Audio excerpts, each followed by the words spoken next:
So, what happens when the official rules of a society just don't match up with how people actually live their lives?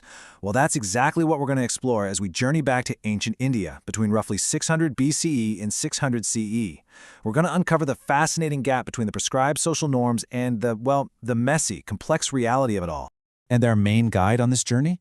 It's one of the world's longest and most incredible epic poems, the Mahabharata.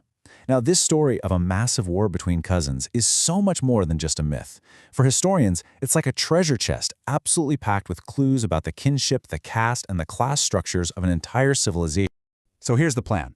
First, we'll peel back the layers of these ancient texts and see how historians actually get their secrets out. Then, we'll dive right into the core of society, family and caste, and expose the pretty surprising contrast between the official rules and how people really lived.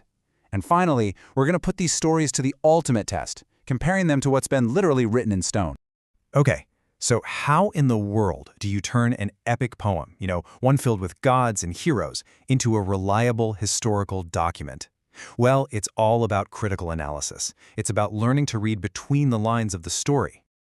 First off, you've got to appreciate the sheer scale of our source here. The Mahabharata wasn't written by one person in one sitting. No way! This is a colossal work, put together over a millennium. That's 1,000 years, which means it captures all these evolving social attitudes and practices across centuries. And this is where the real detective work comes in.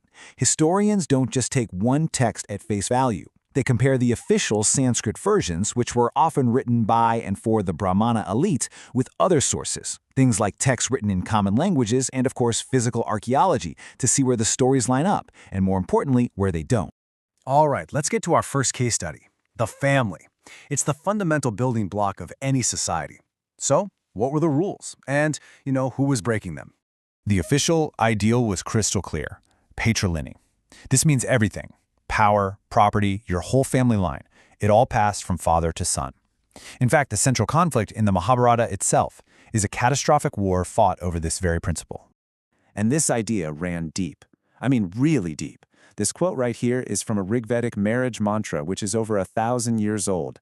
It just shows the immense cultural pressure on women to produce sons and keep that male line going. But of course, ideals are one thing. And life? Well, life is usually something else entirely. Was society really this straightforward? Not even close. In fact, we have evidence that points to a completely different system running right alongside it, matronymics, where your identity was actually traced through your mother. Case in point, the Satavahanas. These were seriously powerful rulers in western and southern India, and inscriptions show that their kings were identified by their mother's name. For instance, one of their most powerful rulers was called Gautami Puta, which literally means son of Gautami. And this wasn't some exception. This was the elite, openly going against that patrilineal ideal. And it didn't stop there. The Brahmanatical rulebook was super strict. A woman had to take her husband's clan name, or Gotra, and marrying inside your own clan was a huge no-no. Well, the Satavahanas did the exact opposite. Their queens kept their own father's Gotra, and sometimes they even married relatives. This was a direct defiance of the rules everyone was supposed to be following. These questions about who you are and who you can marry lead us straight to an even more rigid system, caste, or Varna. And just like with family, the gap between the official rules and what people actually did was absolutely massive. So, the ideal, as it was laid down in religious texts called the Dharma Sutras, was this four-part hierarchy. You had the Brahmanas, the priests, at the very top. Then the Kshatriyas, the warriors and kings. After them came the Vaishyas, who were the farmers and merchants, and then right at the bottom, the Shudras, who were meant to serve the other three. Now, this social order wasn't just a suggestion. It was presented as being divinely created, literally emerging from the body of a primeval cosmic man. This myth was an incredibly powerful tool to justify a system where your status was locked in from birth. The texts were clear. Only Kshatriyas could be kings. Simple, right? But what history shows us is that this rule was, well, ignored a lot.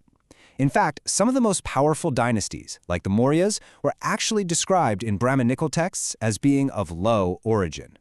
What this tells us is that political power was often up for grabs for anyone who could get the support and the resources.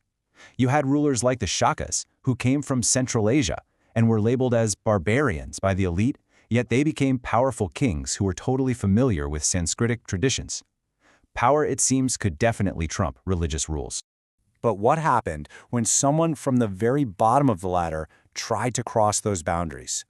The Mahabharata gives us this really chilling story about Ekalavya, a young man from a forest-dwelling community who dreamed of becoming the world's greatest archer. He went to the great teacher Drona, who taught all the royal princes, but Drona shot him down, basically because he wasn't a kshatriya. But Ekalavya didn't give up. He made a clay statue of Drona and just taught himself, eventually becoming even better than all of Drona's noble students. But when Drona found out about this, he saw it as a threat to the whole social order. So to make sure his favorite student Arjuna would stay the best, he demanded a horrific price for his supposed teaching, Ekalavya's right thumb. And just like that, without his thumb, Ekalavya's dream was over. It's a brutal story about how the rules were enforced. So finally, let's see what happens when we check these epic stories against the hard evidence. What do archaeologists actually find when they dig up the places mentioned in the Mahabharata? The epic describes the capital city, Hastinapura, as this magnificent, sprawling metropolis. But when the archaeologist B.B. Lal excavated the site back in the 1950s, he found something, well, a little more modest. Simple structures, mud brick, walls of reeds plastered with mud, a huge gap between the poetic fantasy and the archaeological facts. And this reveals the true nature of the Mahabharata. It's not a static photograph of one moment in time. It's a dynamic text, a living conversation that unfolded over centuries. The contradictions and the gaps aren't mistakes. They're the evidence of a society that was constantly negotiating, challenging, and redefining its own rules. Which leaves us with a final thought to chew on.